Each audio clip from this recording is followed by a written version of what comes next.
आज हम लोग पढ़ेंगे use of shall be and will be. ठीक है ना। आज हम लोग क्या पढ़ेंगे, शैल बी और विल बी। ठीक है ना। शैल बी और वी विल का प्रयोग करेंगे। उसका प्रयोग कहाँ होगा, जब वाक्य के अंत में गा गे गी हो और वाक्य के भाव से स्पष्ट हो कि दी हुई स्थिति भविष्य में अस्थायी रूप से बनी रहेगी, तब शैल बी या विल बी का प्रयोग होगा। यानी जिस वाक्य में के अंत में गा गे रहेगा और उससे यह स्पष्ट हो कि यह भविष्य काल में होने वाले है, वो इसका स्थिति स्थिर रहेगा, तो अस्थायी रूप से रहेगा, तो उसमें हम लोग क्या चीज का प्रयोग करेंगे, शैल बी और विल बी का प्रयोग करेंगे। ठीक है ना। तो जबकि क्रिया के अंत में कोई भी वाक्य रहेगा जो क्रिया होगा, जब क्रिया के अंत में गा गे गी हो और वाक्य के भाव से स्पष्ट हो कि दी गई स्थिति भविष्य में अस्थायी रूप से बनी रहेगी, जैसे वो पढ़ेगा, वो खेलेगा, वो इंजीनियर बनेगा, तो उसमें शैल बी और विल बी का प्रयोग करेंगे। सामान्यतः कि आई के साथ क्या प्रयोग होगा, वी के साथ क्या प्रयोग होगा, तो सामान्यतः आई और वी के साथ शैल बी और अन्य सभी सब्जेक्ट के साथ विल बी का प्रयोग होता है। सिर्फ आई और वी के साथ शैल का प्रयोग होता है और बाकी सब जितना पर्सन नंबर है उस सब्जेक्ट के साथ विल बी का प्रयोग होता है। ठीक है ना। अभी हम तालिका के द्वारा समझ सकते हैं। जैसे person first person, second person, third person होता है और नंबर होता है दो, सिंगुलर नंबर और प्लूरल नंबर। तो फर्स्ट पर्सन में आई होता है, आई और वी के साथ शैल का प्रयोग हुआ है। जैसे आई शैल बी हैप्पी, मैं खुश रहूंगा, वी शैल बी हैप्पी, हम लोग खुश रहेंगे। तो आई और वी के साथ शैल का प्रयोग हो गया। ठीक है ना, ये क्लियर हो गया। ठीक है ना।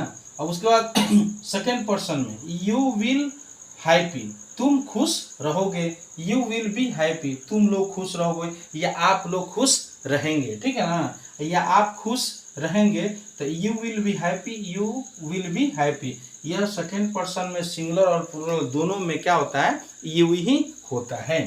ठीक है ना। थर्ड पर्सन में ही सी इट और नेम होता है। इस सब के साथ क्या का प्रयोग होता है, विल का प्रयोग होता है, विल बी हैप्पी। जैसे he will be happy, she will be happy, it will be happy, Ram will be happy. इसके साथ क्या प्रयोग होगा, हम लोग ही के साथ विल का प्रयोग होगा। ठीक है ना। उसके प्लूरल नंबर क्या होगा, दे, बॉयज, तो दे विल बी हैप्पी, वे लोग खुश रहेंगे या लड़के खुश रहेंगे। ठीक है ना।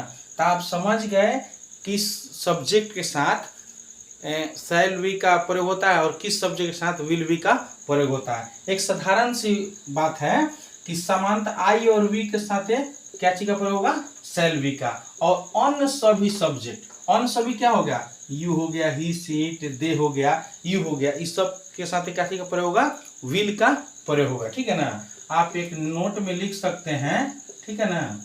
यहाँ पर आई के, आई और ऐसे लिख दीजिए, आई और वी के साथ शैल विल का प्रयोग होता है, शैल बी का प्रयोग होगा।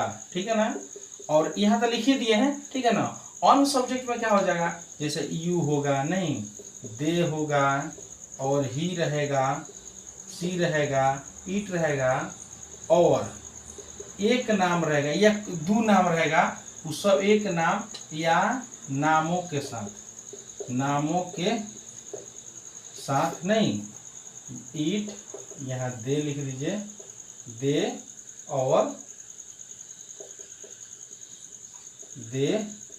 और नामों के साथ विल बी का प्रयोग होगा। ठीक है ना। आप जान गए आई के साथ क्या होगा, आई के साथ शैल का, वी के साथ शैल का, और वी के साथ वी का, यू के साथ विल का प्रयोग होगा, ही सी इट के साथ विल का प्रयोग होगा, दे के साथ विल का प्रयोग होगा। ठीक है ना। यहाँ समझ में आ गया। आप लोग आई और वी के साथ शैल का प्रयोग होता है और बाकी सब जितना सब्जेक्ट है उस सब के साथ क्या होगा, विल का प्रयोग होगा। ठीक है ना। तो आइए एक उदाहरण हम लोग देखकर पढ़ते हैं, समझते हैं। ठीक है ना। बनाते हैं ट्रांसलेशन। यहाँ तो नोट में हो ही गया था। ठीक है ना। अब मान लीजिए सवाल आ जाए मैं तैयार रहूंगा, तो क्या होगा? आई होगा। आई शैल, आई के साथ शैल लगता है, आई शैल बी रेडी, RADY। हम लोग उपस्थित रहेंगे, हम लोग उपस्थित रहेंगे, तो क्या आएगा? We shall be present, PRESENT, present. ठीक है ना। अब आ गया, आगे देखिए, तुम लोग उदास रहोगे, तुम लोग उदास रहोगे, तो यू का यू माने तुम लोग होता है, तुम होता है, तो यू के साथ विल का प्रयोग है, यू विल बी सैड। ठीक है ना। जैसे वह खुश रहेगा, वह खुश रहेगा, तो क्या होगा? ही होगा, ही विल बी क्या होगा? Happy, he will be happy. अब कहीं राम खुश रहेगा, तो राम विल बी हैप्पी। ठीक है ना। आप समझिए शैल का प्रयोग कहाँ होगा और विल का प्रयोग कहाँ होगा।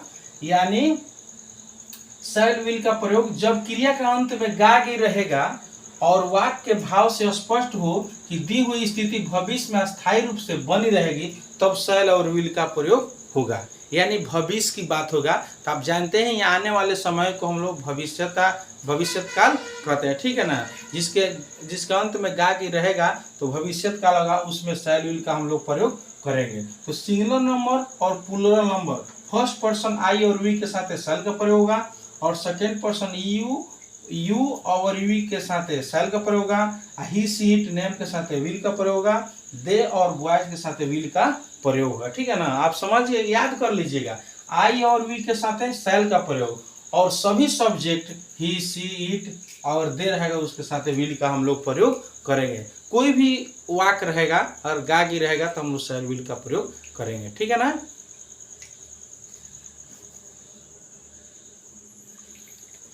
इस तरह से आप आराम से बना सकते हैं। ठीक है ना, कि शैल विल का प्रयोग कहाँ होगा। ठीक है ना। आइए देखते हैं कुछ वाक्य आगे देखेंगे शैल विल का प्रयोग में। ठीक है ना। जैसे